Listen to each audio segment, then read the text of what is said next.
Welcome back to your newest obsession, the NeuroSpicy MomPod. I am your host, Austin Marie, and welcome to the first episode of Season 4. I genuinely cannot believe that we are 4 seasons in, 4 full seasons of conversations, breakdowns, realizations, rewiring, and most importantly, community building. And for my Astro girlies, this episode was written during the week of the full moon, the full blood moon. And there is just something about beginning season 4 under that kind of energy that feels so significant. We have cycles closing and illusions dissolving. And with that, clarity is rising. We have been together now for 4 seasons and we have found our footing. And now it's time to put our heads down, jump on that fire horse, and build something intentional. We have some amazing guests that will be joining us for season 4,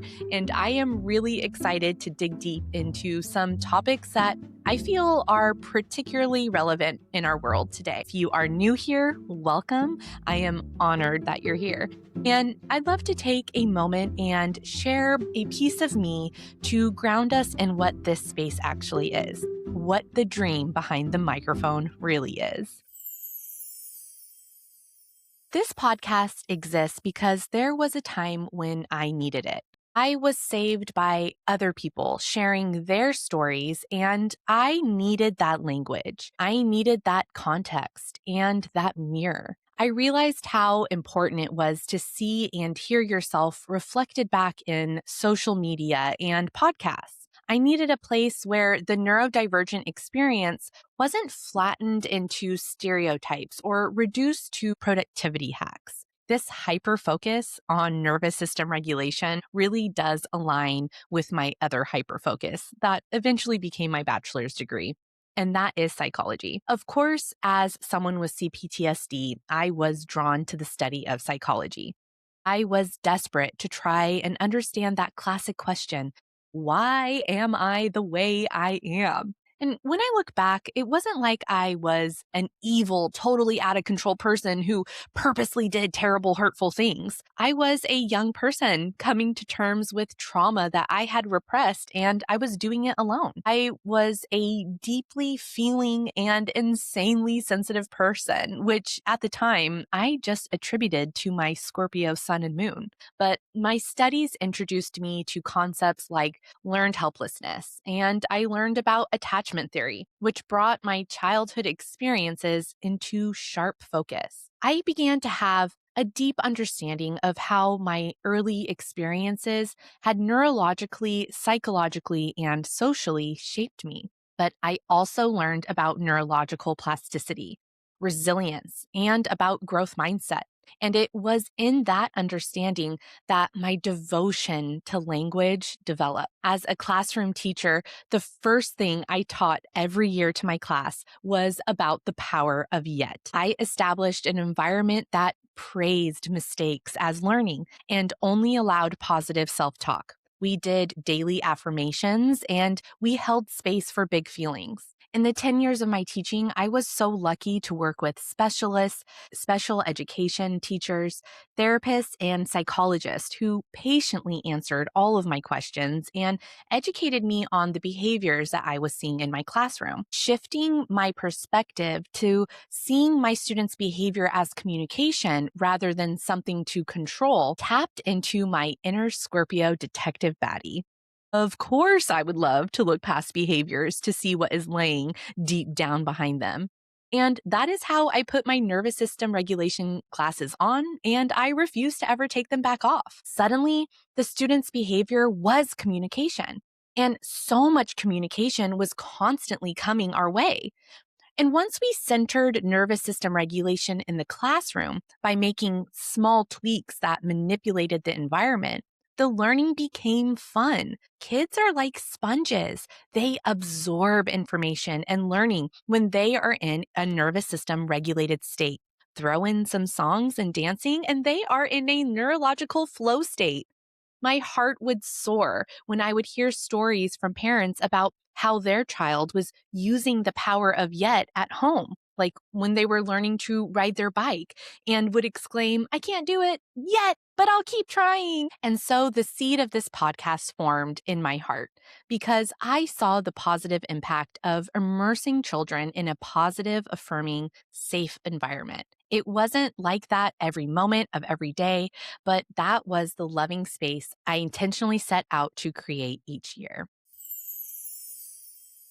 Unfortunately, my own nervous system was not regulated or safe enough, and I experienced my own nervous system breakdown. Luckily, I had a provider who was informed about neurodivergence herself and also had a soft spot for newly single mothers like myself. She saw my collapse before I did and put me on disability. She truly saved my life. I am so sad at the way that my time in the classroom ended, but I know it is part of the journey that was necessary for me to be here now. I still feel the call to inform as many people as possible about nervous system regulation and positive self-talk. And sometimes I forget how immersed in this world I have been. I forget that not everyone spends every minute of their day thinking about, talking about, and researching neurodivergence. I want to break it down a bit as well as hopefully spark a new love of learning for this subject. When I say neurodivergent, I'm really using it as an umbrella catch-all term.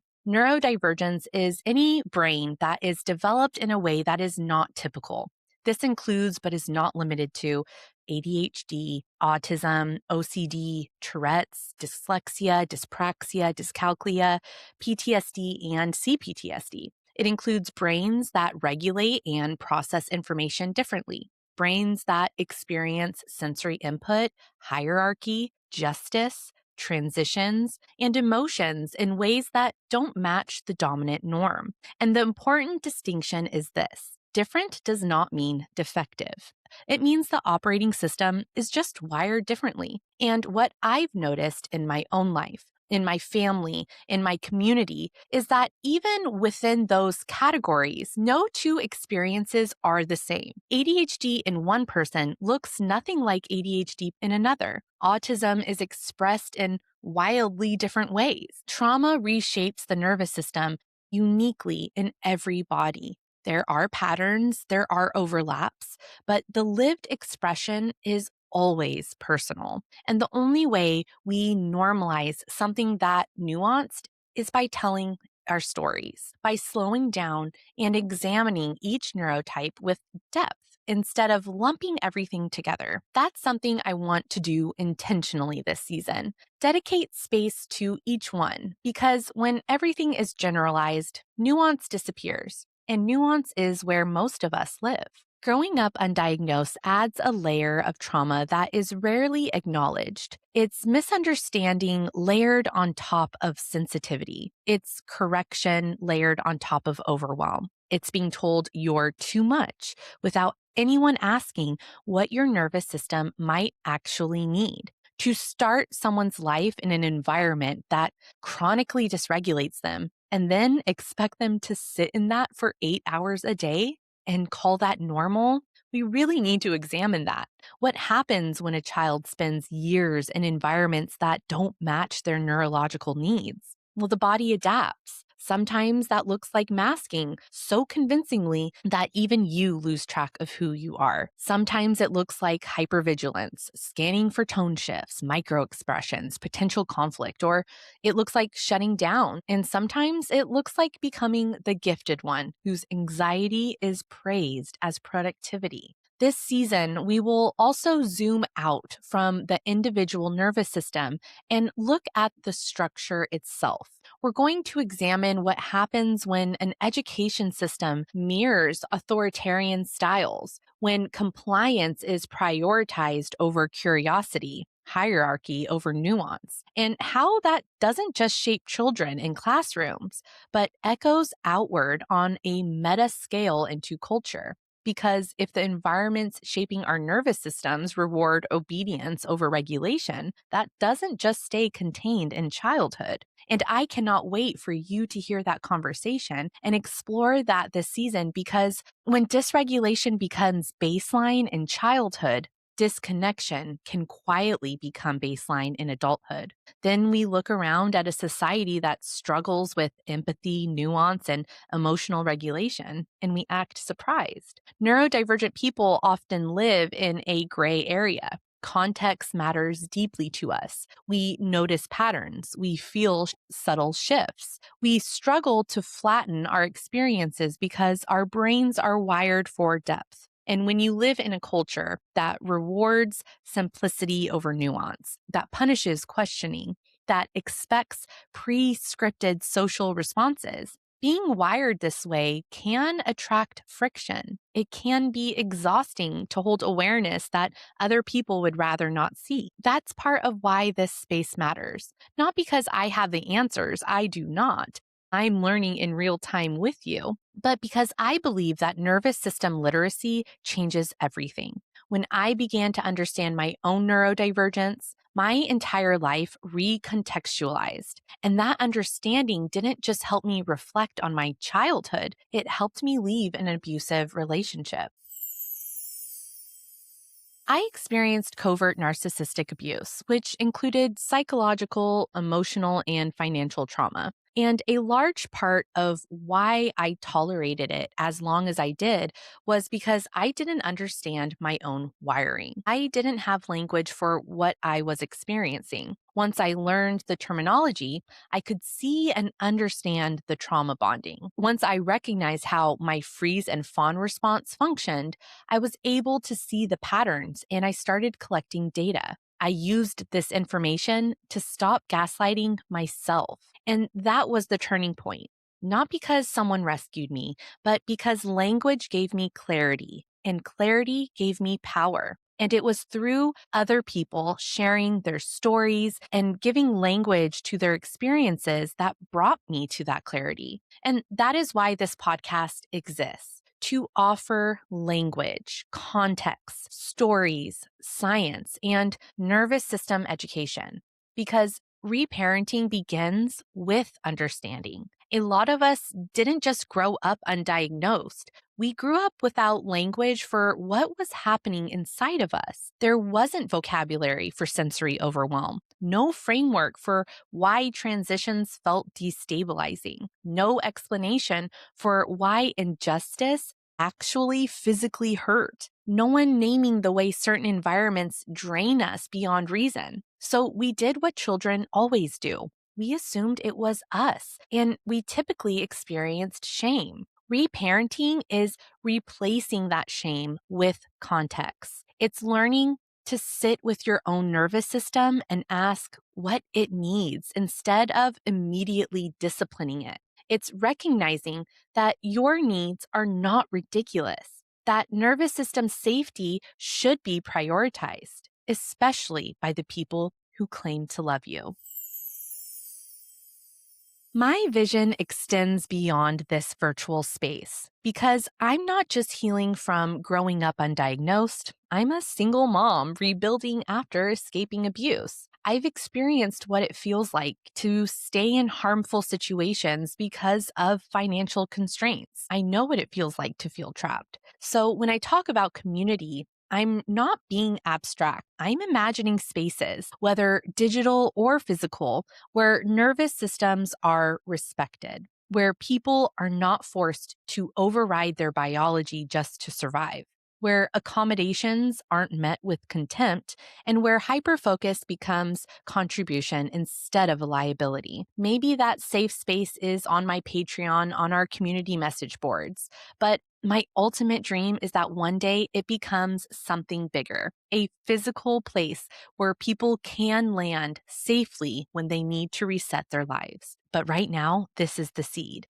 And season 4 feels like construction, less reacting, more building, and more regulation, more discernment, and more integration. The world is not slowing down, and systems are not becoming more nervous system aware overnight. So we can strengthen ourselves. We build capacity. We build community literacy. We can build the steadiness our nervous systems have been craving. I saw a video recently that said maybe the universe is sending more neurodivergent people because the world needs to heal. I don't know about cosmic distribution plans, but I do know this. Sensitivity is not an accident, and justice sensitivity is not a flaw.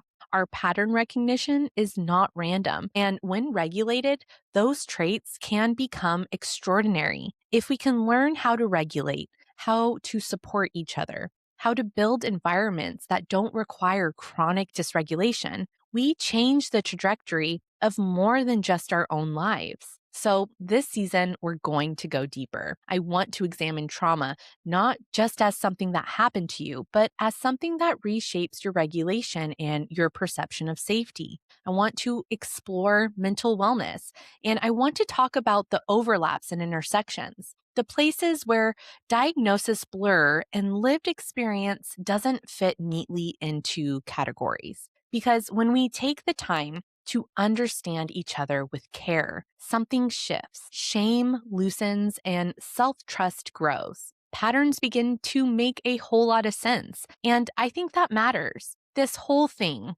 this podcast, is still in the building phase, and I am in the thick of rebuilding. I'm still in the messy middle of healing. But what I know with certainty is that I don't want to do this healing in isolation. If this message resonates with you, if this feels like a plant that you would like to water, I'd love for you to join me over on Patreon and subscribe to the NeuroSpicy MomPod. You can subscribe for free, or if you're able, you can subscribe for as little as $1 a month or up to as much as you feel called. Honestly, $1 a month matters. It shows me that you're building this with me. And while I'm still very much in the rebuilding portion of my own healing, I want to extend this sincerely. I want to help in whatever way I can. If that means sharing language that helps you make sense of your life, I'm here for that. If it means chatting it out in the Patreon message boards, I'll see you there. If it means cheering you on while you are building boundaries, I will be there giving you a standing ovation. And if it means holding space for you while you untangle something you've never had words for, I am right here. I may not have everything figured out, but I am living this and I care.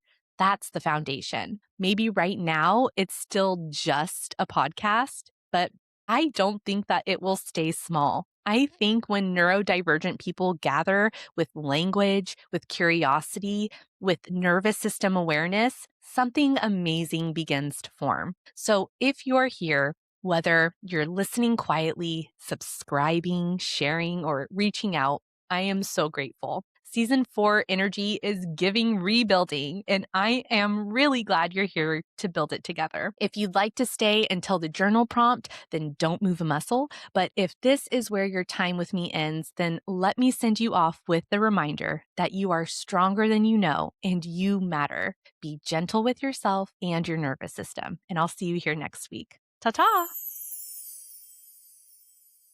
For those of you who stay for the journal prompts, grab your journals or get super cozy and close your eyes, whatever feels right to you in this moment. I want you to think about this gently. Where in your life did you adapt instead of align? Not because you were weak or because you were dramatic, but because your nervous system was trying to survive an environment that didn't match you. You can write about school, a relationship, a job, or you can write about childhood. Whatever is brought up, and ask yourself, where did you learn to override yourself? And now that you do have more language and context, what would alignment look like instead? Not the fantasy version, not the quit everything and just move to the cabin in the mountains version. That is typically my own default response.